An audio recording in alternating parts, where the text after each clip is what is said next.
Hey mi gente, sean bienvenidos una vez más a su podcast Dímelo a 24 fracciones por segundo, un podcast dirigido al mundo del entretenimiento en general y al cine, con sus anfitriones Víctor Martínez y Emmanuel Peralta y Danilo Arroyo. En el día de hoy tenemos un plato fuerte, la tendencia del momento, debido a su último estreno, Once Upon a Time in Hollywood, Érase una vez en Hollywood.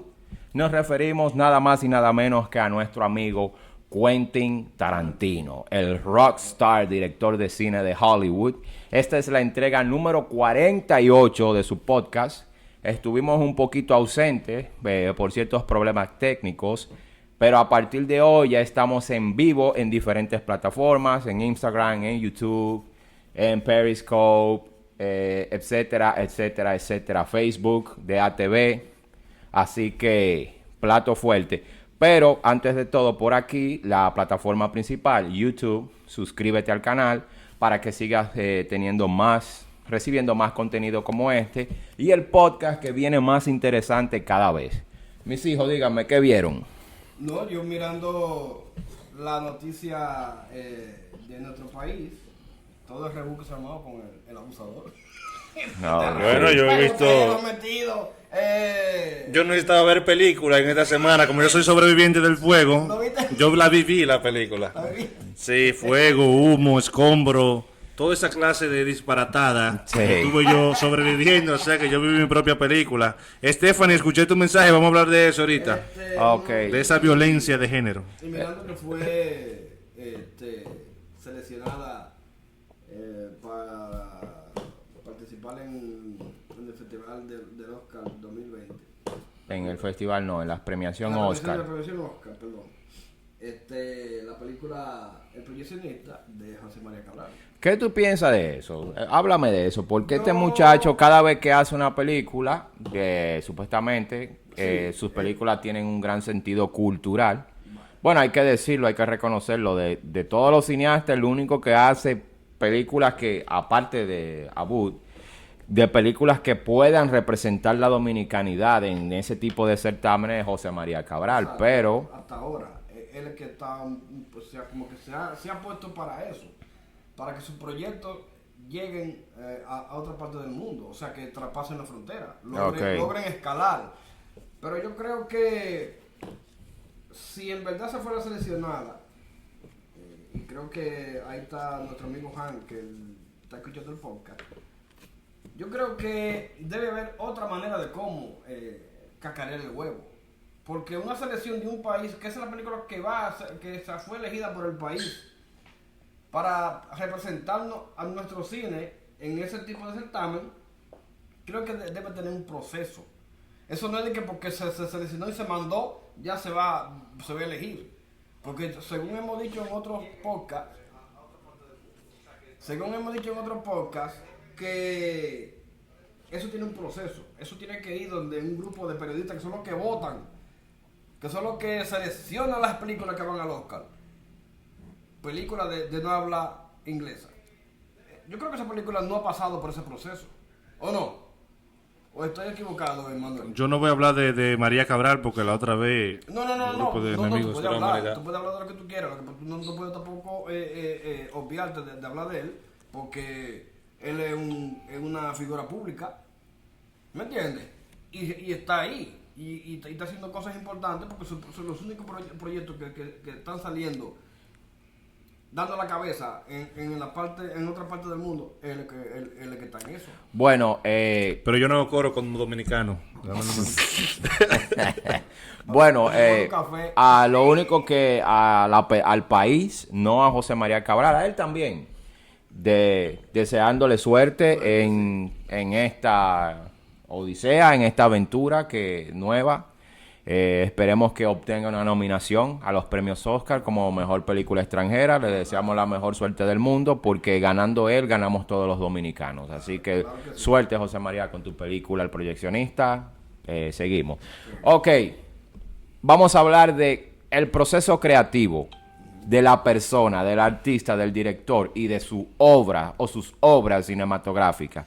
Hablemos de Quentin Tarantino. Quentin Jerome Tarantino. nació en 1967 en Tennessee. Cuando tenía 4 años de edad, se mudó a California. Es hijo de un actor italoamericano, actor de teatro de la ciudad de Nueva York. Hijo de una enfermera, Connie McHugh, que es el nombre de su madre. Bueno, cuando tenía 4 años de edad, se divorció del padre de Quentin y se casó de nuevo con un señor que pasó a ser la figura paterna de Quentin Tarantino, de quien tuvo toda esa influencia de ver grandes series de televisión, de ver películas clásicas, de leer cómics y todo eso, lo que hoy en día Quentin Tarantino pone en práctica. En 1992 o en 1994, Quentin Tarantino estrena su primera película, Reservoir Dogs, de Perros de Reserva.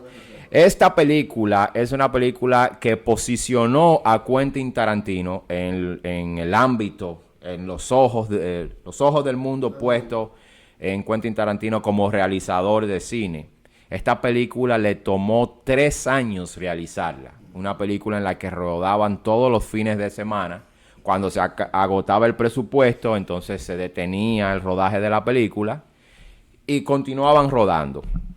En esta película la hizo con sus amigos, que hoy en día son todos actores de renombre, como es el caso de Harvey Keitel, que en ese entonces ya era un actor de Hollywood conocido, que le encantó la película, entonces fue el que consiguió los fondos para terminarla. La hizo más cara, Ajá. La hizo más cara tenemos a Tim Roth, a su gran amigo Michael Madsen, tenemos a Steve Buscemi, que todo el mundo lo conoce, a Chris Penn y al mismo Quentin Tarantino. Esta película trata de un robo a una joyería donde 6 ladrones hacen el robo y tenían supuestamente un plan perfecto, pero el robo falla y empiezan a tener problemas entre ellos mismos.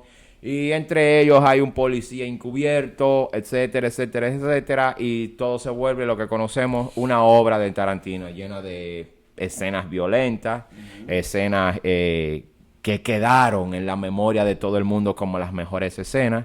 También tenemos que resaltar que como la película era prácticamente con un presupuesto nulo o muy poco presupuesto, aquí se pone de manifiesto la creatividad del autor, de Quentin Tarantino, sobre todo los que conocemos del lenguaje cinematográfico. Usó un lenguaje cinematográfico tan convencional, tan creativo, tan propio de él, que ahorró tiempo en la realización de cada escena, donde se valió de planos secuencias y con pausas dentro del plano secuencia para volver al mismo plano secuencia, como por ejemplo una escena donde en el garaje o en el lugar donde están escondidos todos, Keitel abre una puerta, la cámara lo va siguiendo, para en un punto, llegan al garaje donde está el carro, abre el baúl del carro, de ahí saca un arma, un bate o algo así, cierra el baúl del carro, le pasa por el lado a la cámara y la cámara vuelve a seguirlo hasta que entra a la locación donde salió.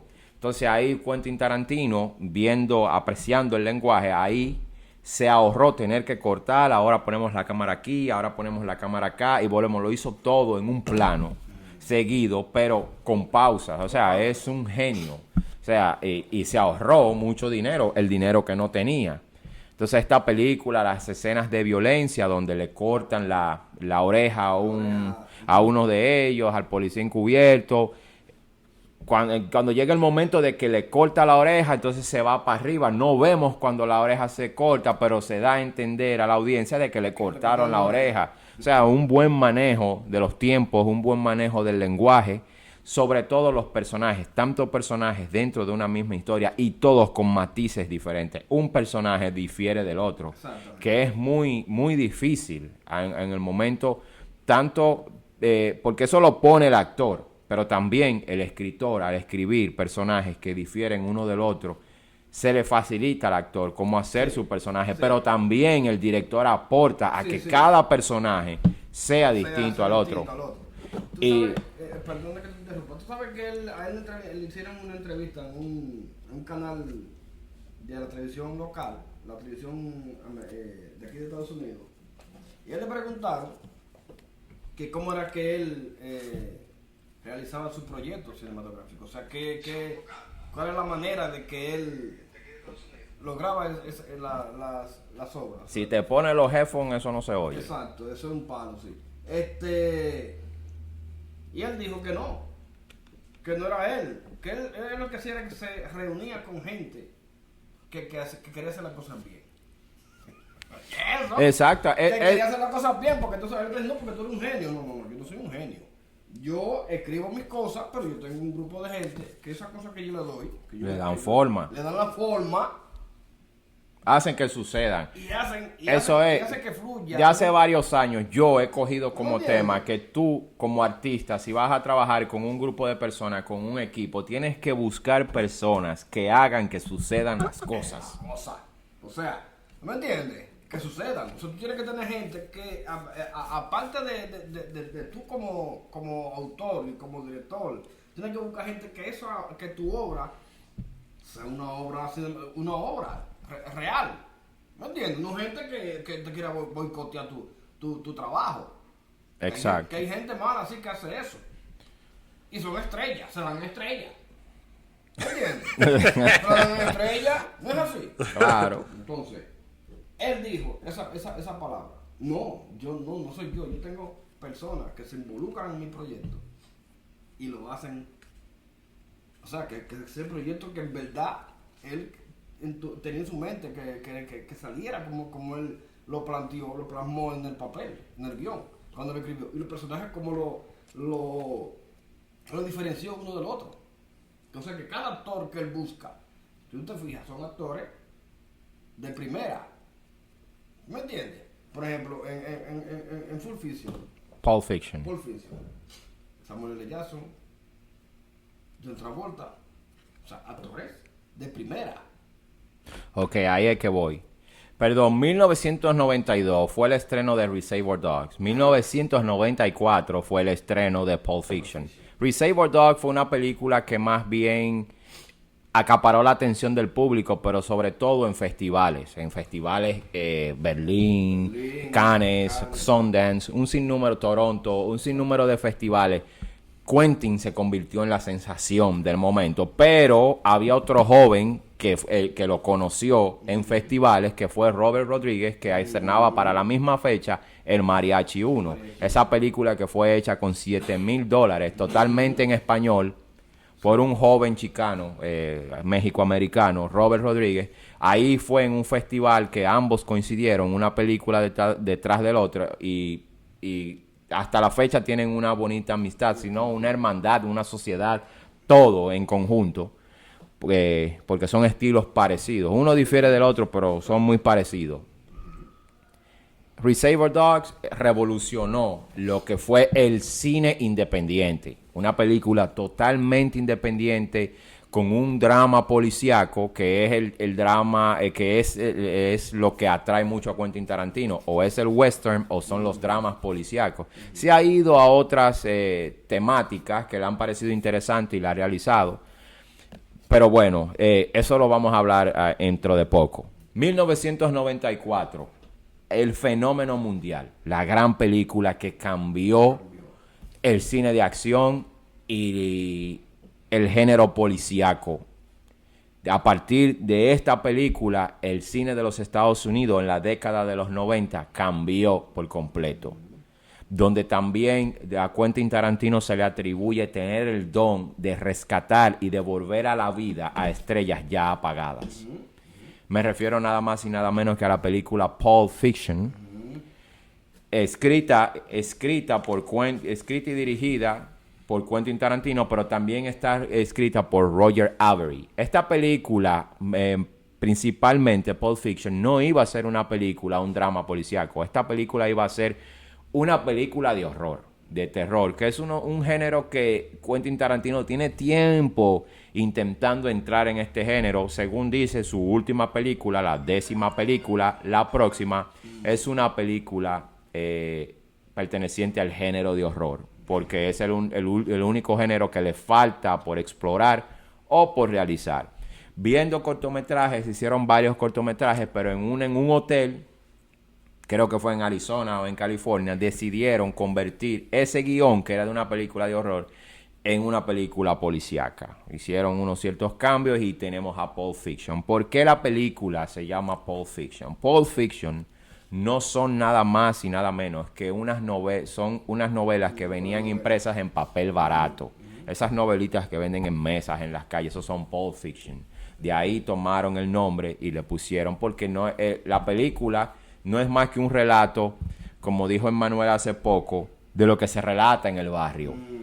Porque en la cinematografía de Quentin Tarantino tiene mucho del lugar donde creció, donde se crió, que fue un sector popular de California, de Los Ángeles. Y eso es lo que expresa en su cinematografía. Un paréntesis en ese sentido. Hay mucha gente, por ejemplo, de países y que no tienen nada que ver con Norteamérica y que no han estado nunca en un barrio quizás norteamericano, que no entienden por qué hay gente aquí en Estados Unidos que admira a Tarantino y que ve cosas que otro extranjero no ve. Tarantino es muy apegado a lo cultural de Estados Unidos, a cosas que aquí suceden o que han sucedido, o que son históricas o que se ven continuamente en los barrios. Muchas de las películas de Tarantino sabemos que en el cine evitan como lo cultural, lo propio, y sacan cosas más universales. Entonces Tarantino es muy apegado a lo propio, a sus raíces, a lo que es su cultura. De manera que entonces mucha gente no comprende ese enlace que él tiene con su barrio, con la gente. Tú sabes que aportando algo a eso, si tú te fijas, que el cine estadounidense ahora mismo está patinando en proyectos que hicieron hace un tiempo. Están haciendo remake, ¿no? Por ejemplo, hay varias películas que la están volviendo a hacer de nuevo. ¿Tú me entiendes? Por ejemplo, una película exitosa como The Lion King, que The Lion King, fue exitosa como en los cómics y ha sido exitosa ahora en esta manera de hacer en cartoons, live action. Exacto. Entonces, lo que te quiero decir es que Quentin Tarantino sí retrata, sí trae de nuevo cosas que como dijo Danilo ahorita, que estaban olvidadas. Yo creo que ese es el cine. Es recrear cosas que no estaban o que ya esta generación no la conoce o no la recuerda. ¿You know? O sea, creo que eso es importante. No, creo que es la que lo está haciendo. Quentin Tarantino busca de abajo cosas que a veces son importantes para un grupito, y por eso mucha gente en otro lugar ni siquiera comprende qué es lo que está haciendo, como que no se encuentran con él en ese sentido. Y es que él coge cosas pequeñas, quizás del barrio, y la vuelve parte de la trama. Ok, Pulp Fiction trata la historia de dos matones, Julius y Vincent. Julius, interpretado por Samuel L. Jackson, y Vincent, interpretado por John Travolta, donde son dos asesinos a sueldos contratados por un jefe mafioso para ir a cobrar a aquellos que tenían una deuda con este jefe. Y también él salió fuera de la ciudad y le encargó a Travolta, el personaje de Vincent Vega, que se hiciera cargo o acompañara a su novia, que en este caso es Uma Thurman, excelente actriz. Y ambos, la película es un recuento de todas las personas que asesinan, de todas las personas que tienen una deuda y no la han pagado. Entonces, dentro de la película tenemos un personaje interpretado por Bruce Willis, que hace de un boxeador ya fracasado, donde se metió en una deuda con este jefe mafioso y decía que al ganar su próxima pelea le iba a pagar, pero lamentablemente no ganó la pelea, se quedó endeudado y fue perseguido por este jefe. En su persecución, huyéndole a este jefe, cae en un basement donde es atrapado por unos sádicos, donde vemos crudamente una violación a un hombre, al jefe, ese que quería matar a Bruce Willis. Y Bruce Willis le salva la vida y le guarda el secreto de que al hombre le hicieron ciertas cositas De que lo violaron, de que lo violaron. le dieron para que se compre un tren. Es una película tan original y a la vez tan cruda que Quentin se atrevió en este momento, en los años 90, a mostrar una crudeza y una realidad en ciertas escenas que nadie se había atrevido a hacerlo. Bueno, hubo alguien que se atrevió a hacerlo con el Precinto 13, que fue el maestro John Carpenter, pero luego hablamos de eso. Y se atrevió a poner escenas muy crudas, muy realistas, como es el uso de la heroína, lo que le pasa a alguien cuando tiene una sobredosis de heroína, cómo se ven los primeros planos de la película, cómo la aguja se inserta en la vena y entra la heroína y la heroína se infecta con la sangre de la persona. Ahí en esa película todo el mundo anda drogado desde que empieza. O sea, muestra un realismo en todas estas escenas, pero sobre todo la trama principal y subtramas que hacen a esta película compleja e interesante. A partir de esa película, los dramas policíacos, el cine de acción, ese cine realista que ha querido hacer Hollywood, es a partir de esta película de Quentin Tarantino, Pulp Fiction, que es una película cargada de mucha violencia, pero sobre todo el realismo, cómo es manejado y también combinado con esa gran creatividad y fantasía de Quentin Tarantino, pero sobre todo también con ese lenguaje cinematográfico que lo ha revolucionado. No sé si han visto esta escena, siendo un poquito spoiler, cuando John Travolta trae a Uma Thurman a la casa de un vendedor de drogas, de un distribuidor, Uma Thurman ya presa de la sobredosis, ya afectada por esta sobredosis de heroína. Cuando entran a la casa y están desesperados por acabar con su intoxicación, el grado de desesperación en la que Quentin Tarantino nos sumerge a nosotros con la cámara, que vuelvo y repito, no hay cortes de plano contra campo, sino la cámara viene aquí al distribuidor de drogas, la cámara viene aquí a John Travolta, la cámara viene aquí a Uma Thurman en el suelo balbuceando, la cámara viene aquí y aquí y aquí y pasa de aquí para allá, de allá para acá y nos sumerge adentro de esa tensión que están viviendo los personajes. Una genialidad tremenda por parte de Quentin Tarantino. Así que Pulp Fiction, segunda película de Quentin Tarantino. Ok, ahora vamos a hablar de su tercera película. Una película que a mí me fascina. Una película a la que Quentin Tarantino le hace homenaje a ese movimiento cinematográfico y televisivo que surge a principios de los años 70 y termina a principios de los años 80, al que le llamaban Blaxploitation, que era ya el hombre negro, el cineasta negro que llevaba sus historias y llevaba el ghetto afroamericano a la televisión con héroes afroamericanos y policías y villanos afroamericanos, historias que salían propias de la comunidad afroamericana en la década de los 70, donde habían películas y personajes como Shaft, personajes como Cleopatra Jones, personajes como Cinta Negra, no sé si se acuerdan de él, Black Dynamite, o sea, un sinnúmero de personajes negros de aquel entonces. Quentin Tarantino hace homenaje a este movimiento cinematográfico con la película Jackie Brown, protagonizada por Samuel L. Jackson, la inolvidable Pam Grier, Robert De Niro, Brigitte Fonda, que hace un personaje totalmente desagradable, o sea, está tan bien actuado que es desagradable dentro de la película, y Eric Stoltz, una película excelente, una película con una trama que está basada en un libro escrito y lanzado en los años 70. No recuerdo el título del libro. ¿Tú recuerdas el título del libro, Emmanuel? ¿De cuál?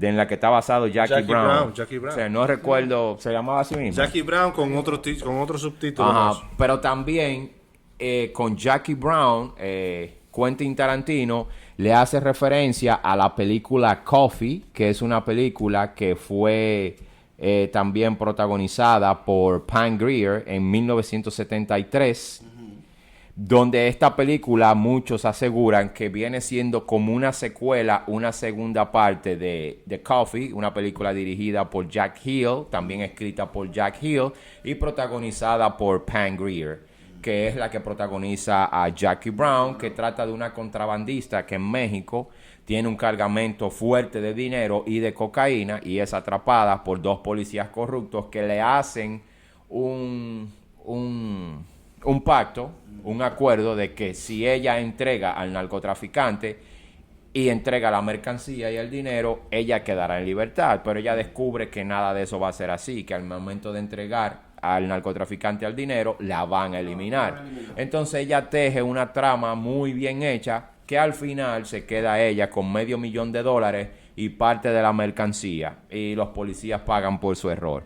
Una trama compleja, una trama muy bien hecha por Quentin Tarantino, uso del lenguaje, uso de la violencia. Sobre todo en esta película es donde todo el mundo, todo cineasta y crítico de cine, le da a Quentin Tarantino la corona como el mejor escritor de diálogos en una película, de diálogos cinematográficos. Rompe la pared del diálogo y impone sus propias reglas. De llegar dos tipos que llegan a un restaurante y te están hablando, dime, ¿qué estás bebiendo?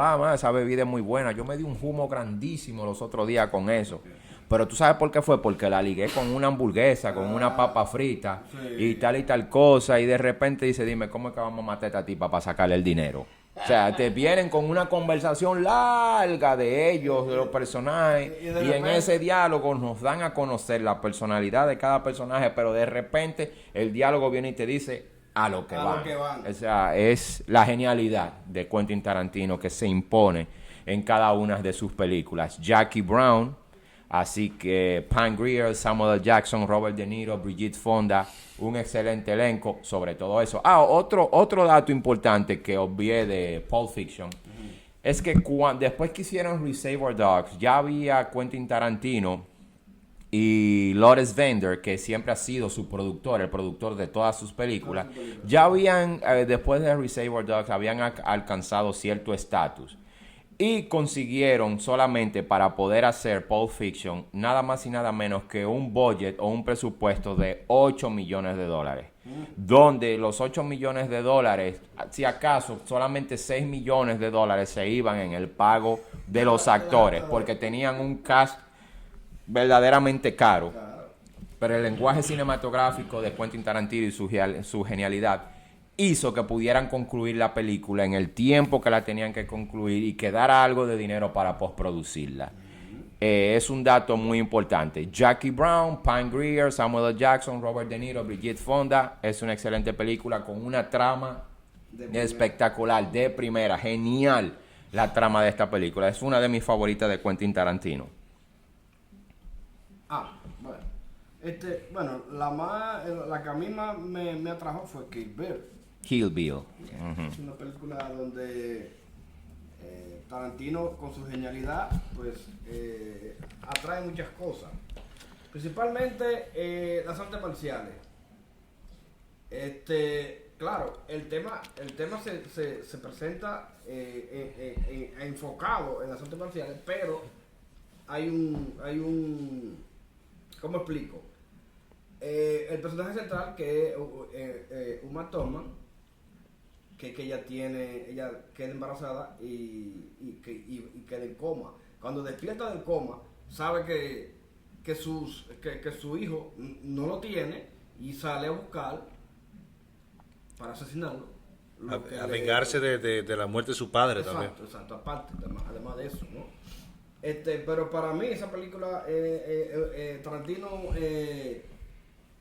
sea, cuando yo la vi la primera vez, o sea, una película tan sangrienta, una película que desde que inicia sangre hasta que termina. Entonces, pero la manera de cómo él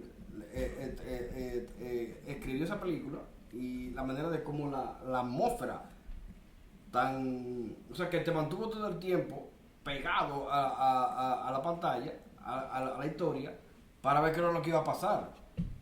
Los personajes excelentemente actuados, excelentemente llevados. Es una película para mí, yo creo que es genial. Una de las películas de Quentin Tarantino que más me ha gustado Sí, porque él le hace un homenaje al cine de artes marciales. Inclusive dentro de la película vemos grandes leyendas del cine asiático clásico, como es el momento de el maestro Simon Liu, que es el vestido de blanco, el que entrena a Uma Thurman. También vemos el maestro de Sonny Chiba, el japonés, que viene del cine policíaco japonés. Aparece en la película, que es es el que le entrega la Satori Hanzo, la katana, la Hattori Hanzo, que hay un homenaje a las katanas, que le gustaba la película, los cartoons de samurai, los mangas, no. Si tú te fijas también, el personaje que hacía, ¿cómo que se llama? Que hacía de la serie televisiva Kung Fu. El samurái fugitivo. No, la serie televisiva. Sí, David Carradine. Sí. O sea, le hace un homenaje a todo ese cine y a toda esa televisión. Es un homenaje porque esa figura de Kung Fu, no sé si ustedes... Sí, yo la conozco. Y hay una larga secuencia de escenas de la película en la que es cartoons, o sea, le hace un homenaje al anime también. Al Animex, sorry, que dije manga, Animex exacto, pero también le hace un homenaje. Sí, cabe también el término manga. Ese actor, cuando él como que lo sacó de la televisión y lo llevó a Carradine. No, También. espérate, lo que pasa es que en este caso, no, es lo que te digo, Quentin Tarantino tenía o tiene el don de revivir estrellas apagadas. Porque David Carradine tuvo una época muy buena, tanto en el cine y en la televisión. Sí, porque hay muchas películas. Y lo lindo que también coge los pies de Uma Thurman. Quien también tiene unos pies preciosos. Sí, porque él tiene un fetiche con el pie de las mujeres. En todas las películas de Quentin hay pies de mujer. Hay pies ahí. Entonces él la agarra y le hace un plano, le hace un primer plano a los pies como si fuera una cara. Pero vimos los pies de Margot Robbie haciendo de Sharon Tate. Vimos los pies hasta de actrices afroamericanas. Él tiene un fetiche con los pies de la mujer. Entonces, pero él se comió unos pies ¿cómo se llama? Se comió los pies de, ¿cómo se llama la mexicana? De Salma Hayek. En Hasta el Amanecer. Le gustan tanto los pies que se lo comió. De lo de mujer. Sí. De lo de mujer. Entonces, Kill Bill tiene una escena que me gusta mucho, que es la de Blue Leaves House, cuando ellos salen ya de la reunión que ellos tienen en la mesa y salen todos, que él le mete ese soundtrack de como techno y mezclado con pop y van saliendo como unos matatanes de ahí. Sí, es interesante que las cosas que él aporta, sobre todo las escenas de lucha, que son, aparte de violenta, tiene lo que él hace, la acción de los cuatro, el estilo japonés, 4 movimientos, ¡wup! Y te mato, ¡wup! Y te mato. Sí, hubo una toma que la hizo 43 veces. Una toma cuando Uma Thurman le da el último espadazo a uno de los 81 Crazies, a uno de los 81 locos, cuando le da, que se ve que la sangre la baña, el tipo está de espalda a la cámara y ella sale, tira y la sangre la salpica. Esa escena era con un condón lleno de sangre. Cuando ella le daba a cortar, ve que el actor se pone la mano, tenía que exprimir para que la ensuciara. Y fueron 43 veces que a Quentin no le gustaba cómo salpicaba y la cambiaban de ropa, le ponían la ropa otra vez y volvía y la ensuciaba. Y cada vez que hacían un corte, él decía, él tiene una canción que él pone, una línea, o como una frase, un poema, un verso, que él pone a todo el equipo de producción a decirlo con él. Y decía, vamos a repetir otra vez la toma. Y decía, why? ¿Por qué vamos a repetirla? Because we love make movies. Y entonces toditos se llenan de ánimo y vuelven y repiten todas las veces que él le dé la gana de repetir. Y la repitieron 43 veces porque el salpicar no estaba sincronizado con el espadazo, etcétera, y así lo hicieron. Una cosa que dicen, bueno, él mismo lo dijo, que cómo él selecciona la música de la película y cómo él selecciona su próxima película, o sea, el tema de su próxima película.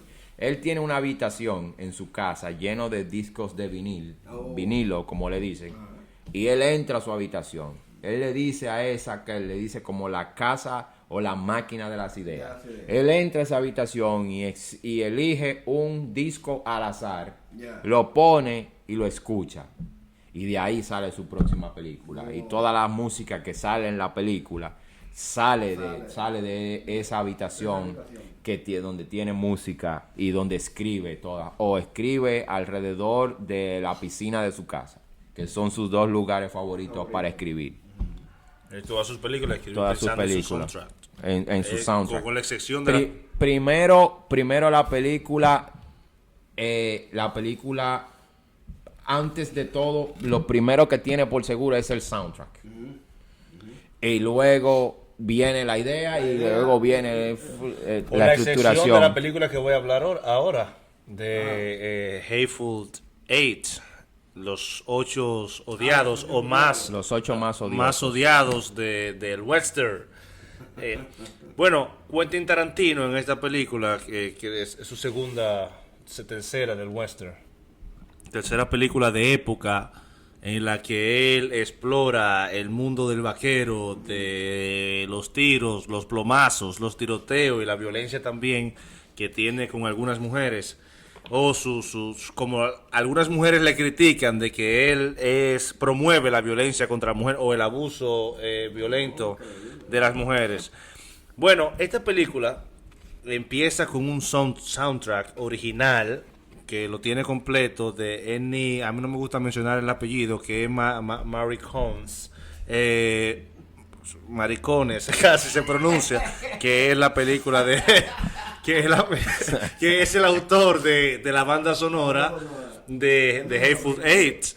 Sí, no, pero se lo pronunciamos en gringo, no se oye tan pronúncialo en gringo. Como se oye.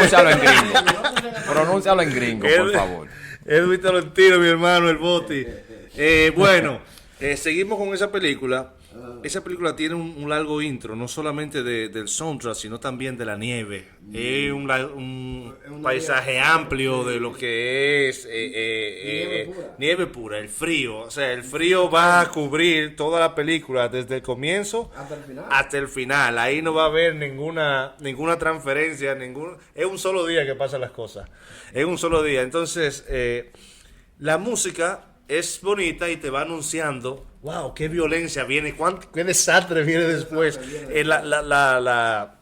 Quentin Tarantino le dijo, yo quiero una película, un soundtrack o una banda sonora para iniciar que sea profética, o sea, que anuncie la desgracia que viene después. Entonces yo creo que esa película va conectando con la desgracia que luego va a pasar.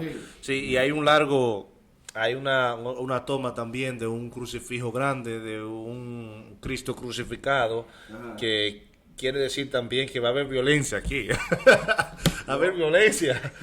Aquí va a haber mucha violencia. Entonces, bueno, para entrar ya con The Hateful Eight y relacionarlo con lo que es la crítica que se le han hecho a Tarantino, sobre todo las mamizukis o la mamonería de las mujeres feministas modernas o postmodernas, que la película empieza con un trompón a una mujer que ya tiene un ojo abollado.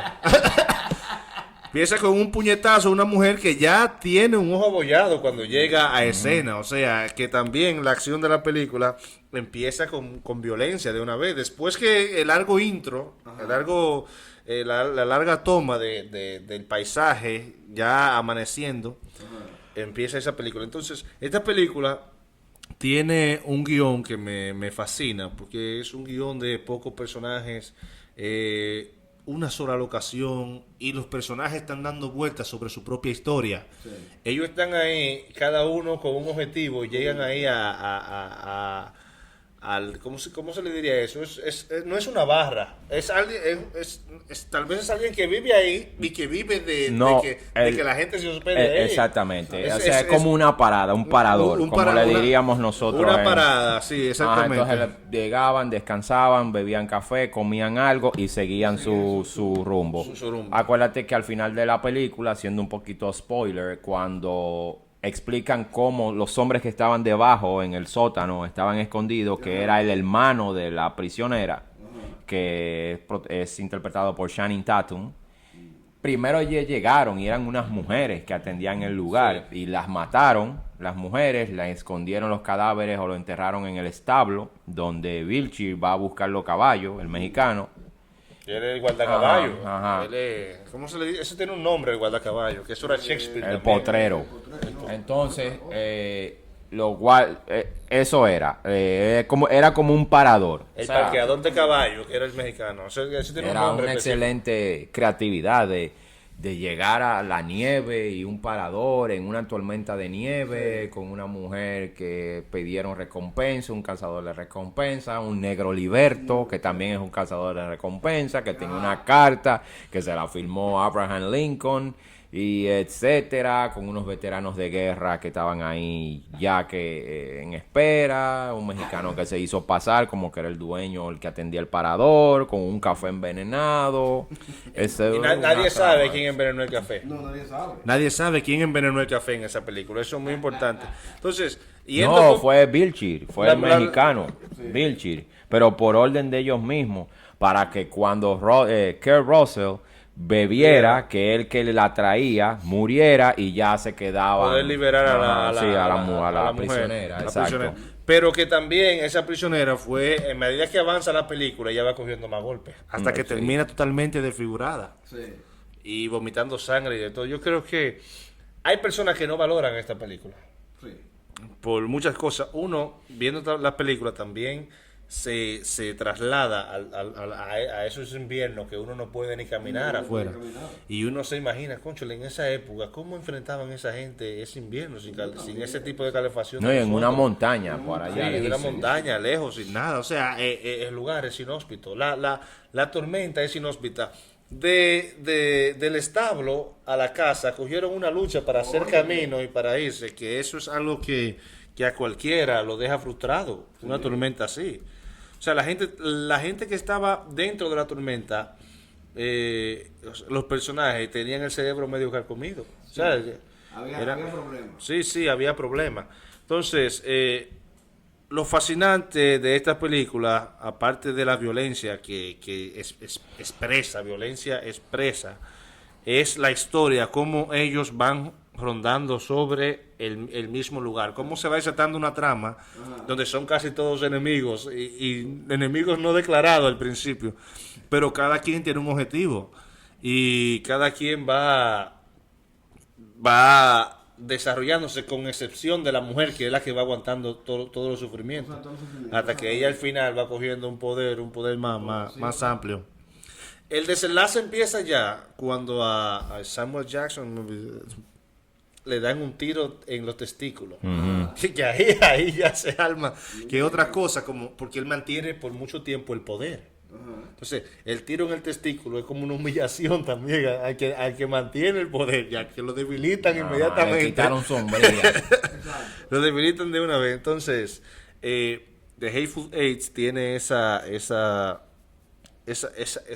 características que permiten a uno estar en un mismo sitio y explorar los caracteres, los personajes individuales y cada uno con su especialidad. Y que yo no sé qué tan barato le pudo haber salido esa película también, con poca, ¿cómo se dice? Con pocas locaciones, que no hay que mover muchas cosas. Bueno, pero no creo que fue tan barata, porque esos actores... Los actores cara, no. la película es cara. La hizo en 70 milímetros, carísimo. Y además que él no rueda en digital, él rueda en celuloide. Quería En también... 70 milímetros, o sea que son cámaras... Echa un chin más para acá, Manuel, porque... Ajá, ahí. Exacto, ¿tú me entiendes? Ya. Son cámaras ya de otro tipo de otra categoría, ¿no? Ya. Entonces quería también hablar algunas cosas. Alguien saliendo de ver Once Upon a Time in Hollywood con una amiga mía, después de verla en IMAX, la vi 36 milímetros, 35, y después la vi en IMAX. Entonces ella decía como que los personajes ella le encantaban los personajes de Tarantino porque uno se siente como asqueroso después de después de verla, como que si la vida no vale nada. Entonces hay una me recordó inmediatamente a Bridget Fonda, que interpreta el papel de una chica blanquita en Jackie Brown. Que es un personaje que a mí realmente me da repulsión de verla.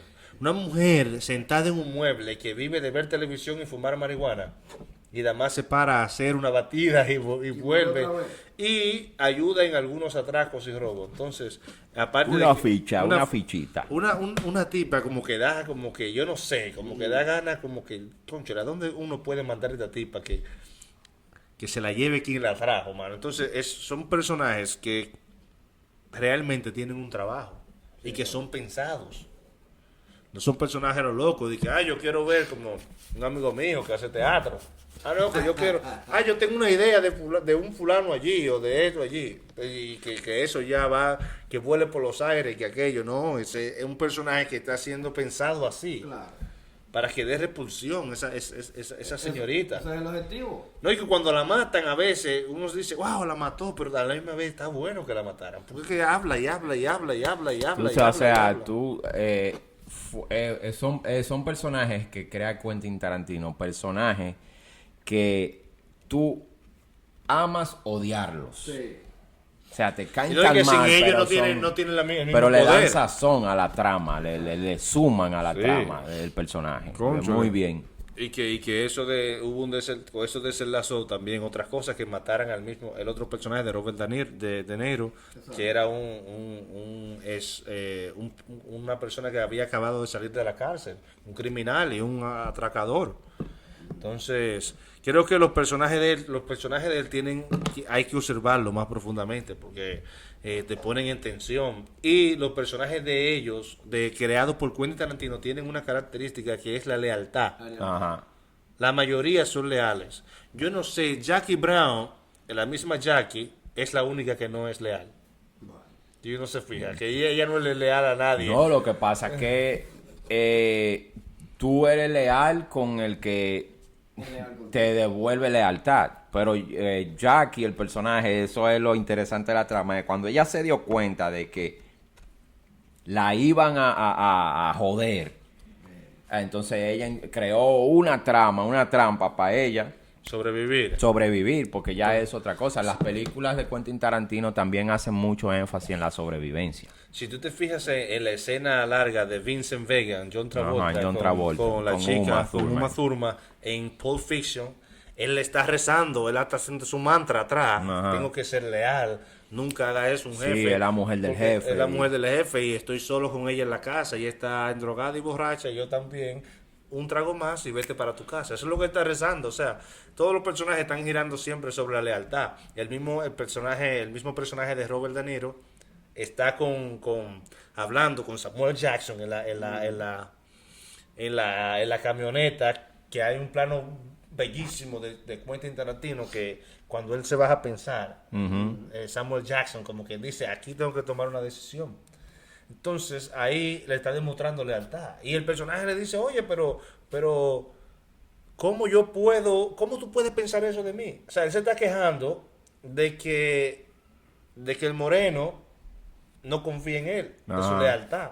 Porque él le fue leal hasta allá. Entonces los personajes tienen eso, que tienen mucha lealtad o exigen lealtad.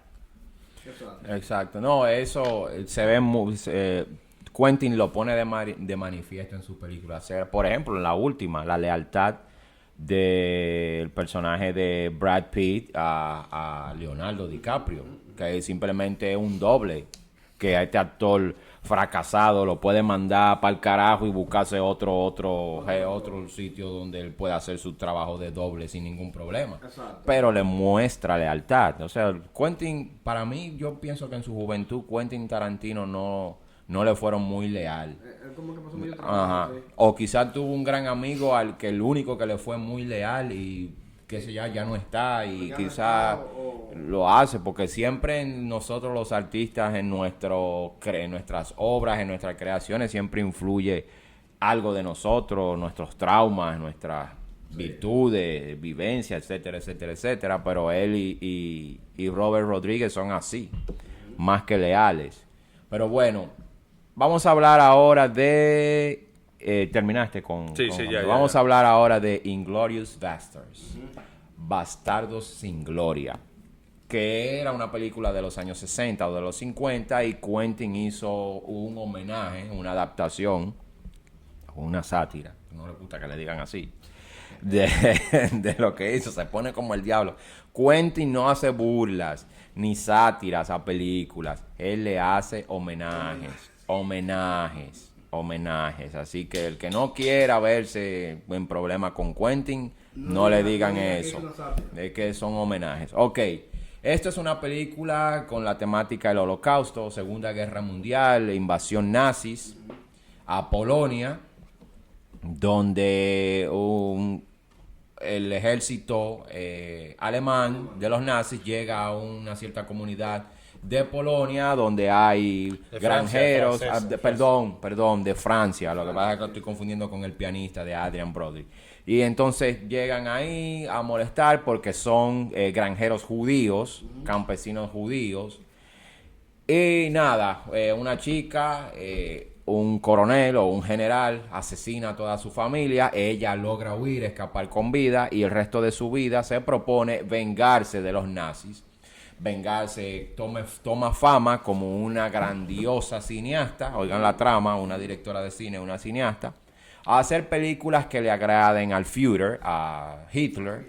Entonces invita a una premiera, a una presentación de su película al Führer, a Hitler, Adolf Hitler, con todos sus camaradas, a ver una película que ella ha hecho a favor o en favor del Holocausto, del ejército nazi, pero con el fin de pegarle fuego, candela a todo el mundo, de poner un montón de rollos de 35 milímetros con gasolina, que eso prende. Eso prende y arde. Y cerrar la puerta de la sala de cine donde se está proyectando y quemarlo a todito ahí dentro. Pero también hay una élite de soldados norteamericanos que tienen como misión desactivar o deshacer o acabar con ciertos militares nazis. Ajá. Este ejército, este grupo de asesinos le dijeron Inglorious Bastards, Bastardos sin Gloria, un grupo de psicópatas norteamericanos, asesinos enviados, porque si los mataban, lo agarraba, Estados Unidos también se libraba de ellos. Claro. Oigan la trama. Entonces tenemos aquí a Brad Pitt, a Eli Roth, tenemos a Christopher Waltz, este excelente actor, Michael Fassbender,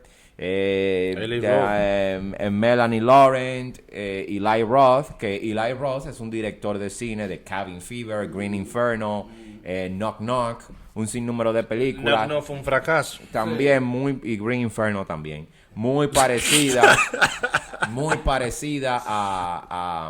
a la cinematografía de Quentin Tarantino. Son panitas, sí, full. Pero en esta ocasión Quentin Tarantino le dio un personaje como ¿qué era lo que cortaba? ¿Oreja o cara? O tenía un bate.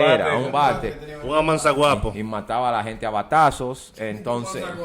es una película muy original, con personajes muy originales, con un ritmo, porque tiene ritmo. La película no te aburre. No te mantiene. El Oscar que se ganó Christopher Waltz, que es un actor alemán, creo que es, ya desfasado. Quentin Tarantino otra vez le da brillo a una estrella que se había apagado y lo trae al cine norteamericano, y después de ahí fue que ese actor empezó a guisar con él mismo, hizo un montón y sigue haciendo un montón de películas y sigue trabajando. La película tiene una escena interesante que es cuando ellos se hacen pasar por italiano en una fiesta donde va a estar el Führer, donde va a estar Joseph Goebbels, que es el encargado de propaganda y publicidad del imperio nazi, del gobierno nazi. Nacional socialista. Y pensaban que este coronel, el coronel Hans Landa, no hablaba italiano y no hablaba alemán, pero el tipo hablaba todos los idiomas existentes en Europa y le empezó a hablar en todos los idiomas y bueno, de mí no se van a escapar, pero al final se salieron con la suya. Una excelente escena, porque a mí la escena más cómica que tiene. No, pero te pone en tensión también. Tú dices, anda ya, lo van a matar. Guillao de italiano, y estos tipos no hablan nada. Puccini, y este tipo le habló así. Margariti. Tremenda sorpresa, excelente la genialidad de Quentin Tarantino. Y que la película también está, el guión está escrito en varios idiomas, o sea que fue traducido posteriormente, pero que hay que los personajes tienen que desenvolverse. La dirección de fotografía, la dirección de arte de la película, la ambientación, porque es una película de época. Ya la vimos, vamos a hablar de ella ahora también, de Once Upon a Time también. Cosa que la Inglourious Basterds es una película de época, pero es difícil para un director que no había hecho cine de época y venir a hacerte un cine de época, de una época tan atrás, y las ambientaciones, los personajes, porque aunque diga que no, esta sí tiene un toque satírico, porque hasta en una escena pero es una parodia, pone a Hitler cogiendo fuego. Es una entonces parodia, dime tú, es una parodia de National de otra, sí. Una parodia de la verdadera Inglourious Basterds, porque esta es su versión. Ok, otra película, Django Unchained. Quentin Tarantino tiene cine policiaco de dramático, tiene westerns, tiene cine de artes marciales. ¿Qué más tiene? O sea, ha explorado casi todos los géneros existentes. Solamente le falta el cine de horror. Tiene hasta comedia, porque ha hecho películas que no están en este conteo, como Four Rooms, que es una película escrita y dirigida por él. Son varios directores en una misma película. Él tiene un corto dentro de Four Rooms que es totalmente cómico. También en Django Unchained, que es una película que habla de la esclavitud, de los esclavos africanos, pero a la vez es un western. Western porque ese es el género que más lo cautiva a Quentin Tarantino, porque su director de cine favorito, su maestro, es Sergio Leone. Érase una vez en el Viejo Oeste, El Bueno, el Malo y el Feo, esas películas. Pulp Fiction, si ustedes observan, y muchas de esas películas tienen un tono anaranjado en la fotografía, en la coloración de la película. Ese tono que te vende sangre, que te vende violencia, que es el tono que utilizaba Sergio Leone en todas sus películas. Django Unchained, que es un western, pero que tiene como tema central la esclavitud del negro.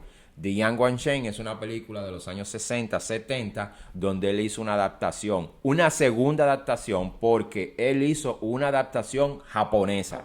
Quentin Tarantino hizo una adaptación con actores japoneses, con un director japonés, en suelo japonés, y hizo Django Unchained. Búsquenla, la película es japonesa, nada más la produjo y escribió y actúa en la película, pero es una película totalmente japonesa, que fue la primera, y de ahí entonces él quiso hacer su versión americana. Búsquenla la película, es un dato muy importante, quiso hacer su versión americana y me pareció muy bien la participación de Jamie Foxx, otra vez Christopher Waltz, Leonardo DiCaprio, pero primera vez en las manos de Quentin Tarantino, con un personaje tan satírico, tan diabólico y tan despiadado.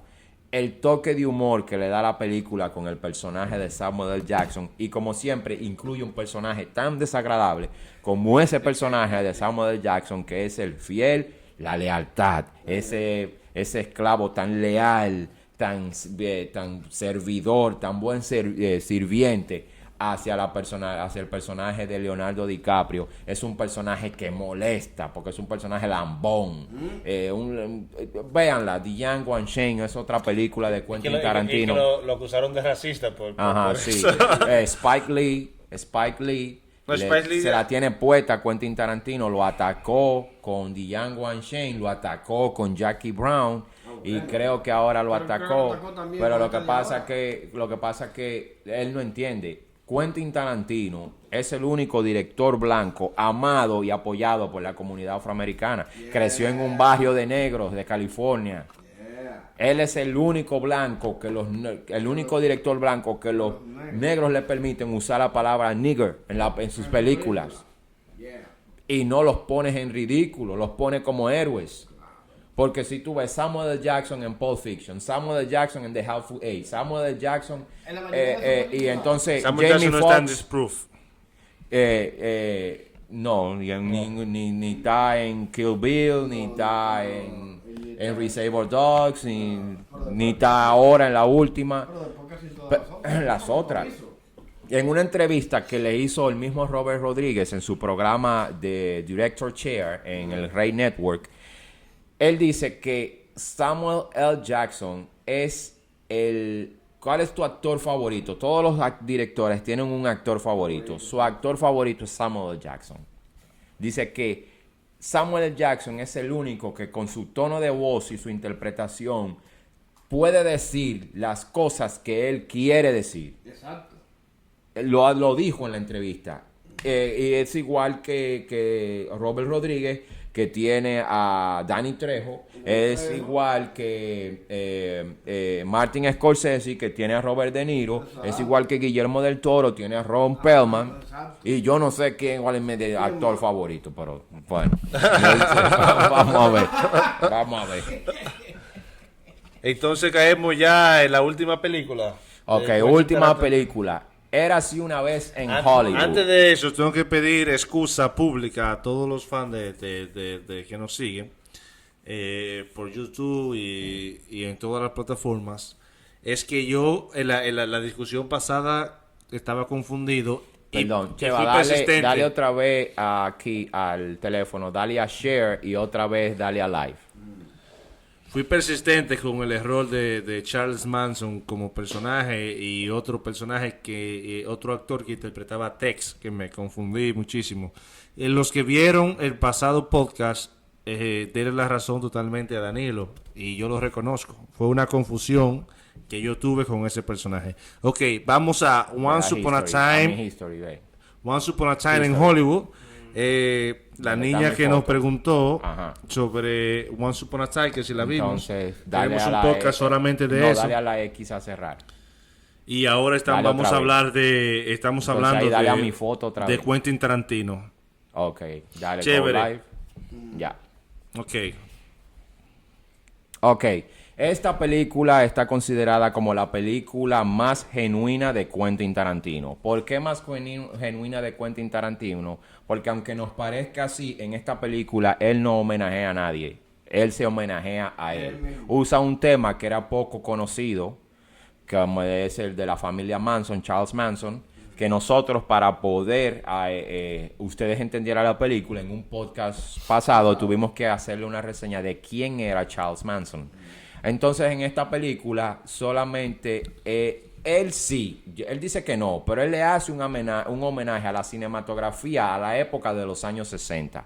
El cine de acción policíaco, las películas de artes marciales, porque incluye a Bruce Lee, hace mención a eso, que era el cine que como baboso, y como Bruce Lee, como baboso y como altanero y como que no sabía pelear. Y también que en esa época ese cine de artes marciales hongkonés, asiático, era muy consumido por el norteamericano en esa época. Las películas de acción, las series de televisión policíaca, violencia, etcétera, etcétera, etcétera, etcétera.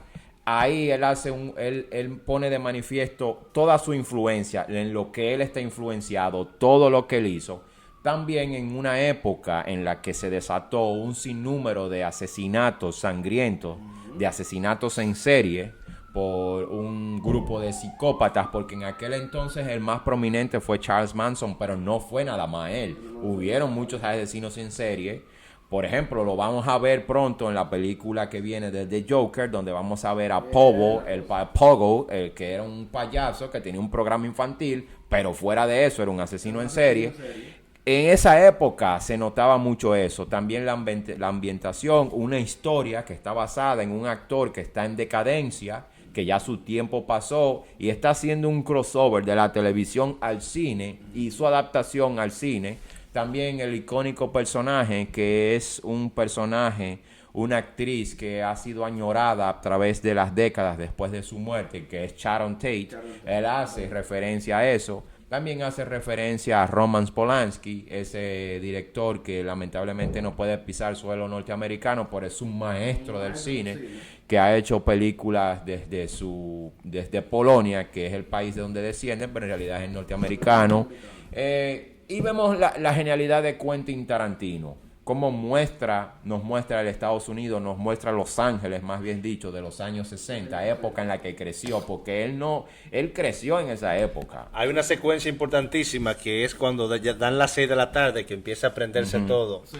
Ellos invirtieron un gran dinero y le pidieron a cada comerciante que pusiera la fachada de los 60 y se han quedado con ella. Parece que le ha gustado la fachada y le ha traído beneficio y turismo a la calle. Sí, otra cosa, el personaje que hace Booth, Cliff, el personaje que interpreta Brad Pitt, él dijo y se descubrió que esa forma de agarrar el guía, manejar, cómo caminar, cómo manejaba su vehículo por ciertos boulevards de Los Ángeles, ese era su padrastro, que lo retrató y lo vació en Brad Pitt, de cómo las chicas lo abordaban y seguía manejando, cómo disfrutaba el cine de aquel entonces, lo varonil que era. Eligió al actor Brad Pitt porque podría, con ese sex appeal y esa hombría que posee Brad Pitt de por sí, pudo encarnar muy bien este personaje. El retrato de la familia Manson, aquí es que viene.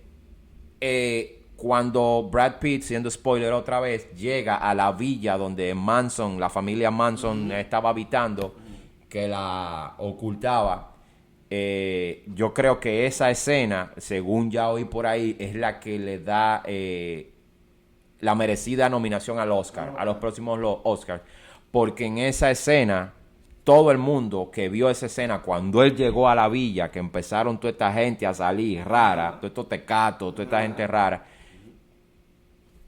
fue una escena de terror. Yo sentí terror. Hay suspenso. Hay suspenso y muy bien manejado. Porque yo dije, bueno, este tipo llegó a una cuna de serpiente, a una cuna de lobo, a un sitio. Entonces, todo el que vio la escena cuando Brad Pitt llegó ahí, lo que se preguntaba, ¿cómo Brad Pitt va a salir de aquí? Y para realizar esa escena también se inspiró en el western. Ajá, western. La tierra amarilla, con las casuchas ya de madera. Una larga escena también detrás de objetos, que va una secuencia que Once Upon a Time in Western, era así una vez en el oeste, de Sergio Leone, protagonizado por Charles Bronson. Sí. Cuando Cliff llega ahí, le hace un homenaje a esa película de Sergio Leone, cuando llega a ese lugar. Pero también esa escena es la primera fase de la violencia que vemos. O sea, exactamente. Quentin Tarantino demuestra, yo dije demostró la violencia también. Que estábamos esperando, porque Quentin en todo el proceso de la película nos está mostrando muchas cosas. La cinematografía del entonces, la televisión del entonces, un personaje que está luchando con su yo interior y que es despertado por los consejos que le da y por el ánimo que le da y ¿cómo es que se le dice? Y el elogio que le da a una niña de apenas 8 o 11 años, cómo está olvidando sus líneas dentro de un trailer, un tipo que simplemente nos muestra en escenas que no tienen nada que ver con la película, pero le suman como el personaje de Cliff le da comida a su perro, etcétera, etcétera, etcétera, hasta llevarnos a lo que es el Quentin que todos conocemos, la violencia extrema, un lanzallamas, la cabeza que le destrozan a alguien como un melón frente a el borde de una chimenea, un perro que le desfigura el rostro a otro, etcétera, etcétera, etcétera. Un pedazo cómico que donde llega el asesino, yo soy el diablo y vine a matarte. Debiste ponerte otro nombre porque eso no va contigo, y le da una golpea al tipo. O sea, es una película bien manejada. No quiso sumergirse de lleno en el conflicto de la época, que era Charles Manson, sino hizo una referencia, lo puso un actor parecido a él en un bus. Ahí no. La cosa era ridiculizar el movimiento hippie, tacharlo de débil, de estúpido y de sucios. Y de sucio, y lo logró. Una pequeña referencia a Roman Polanski, lamentablemente. Sí, es lamentable porque es una lástima que Polanski no esté en el terreno norteamericano. Bueno, hasta aquí el podcast número 48. Espero que les hayan gustado esta pequeña reseña que nosotros hicimos de toda la obra cinematográfica de Quentin Tarantino, de su proceso creativo. Dejen sus comentarios aquí debajo en YouTube, también aquí en Facebook de ATV. También dejen su comentario en Instagram, por aquí también pueden dejar su comentario. y así podemos reabundar y quizás hacer otro podcast porque nunca el tiempo es suficiente para hablar de un realizador como Quentin Tarantino. Ya saben, nos pueden seguir, suscríbanse aquí a DA Televisión, también síganos en DA Televisión en Facebook, también pueden seguirnos en Danilo.Arroyo en Instagram para que sigan teniendo más contenido de este podcast y mucho más contenido que el año entero se lo he dicho, que es un contenido que estamos preparando. Viene por ahí todo ese contenido bueno por los diferentes canales. Y nada, tenemos que agradecer a nuestro amigo William Chevalier, que está detrás de cámaras, que está haciendo posible de que este podcast número 48 llegue en vivo a todos ustedes. Así que suscríbanse al canal y todos los fines de semana van a tener una entrega nueva del podcast Dímelo a 24 fracciones de segundo. Yo soy Danilo Arroyo. Víctor Martínez. Y Emanuel Peralta. Será hasta una próxima, así que hasta la próxima, mi gente.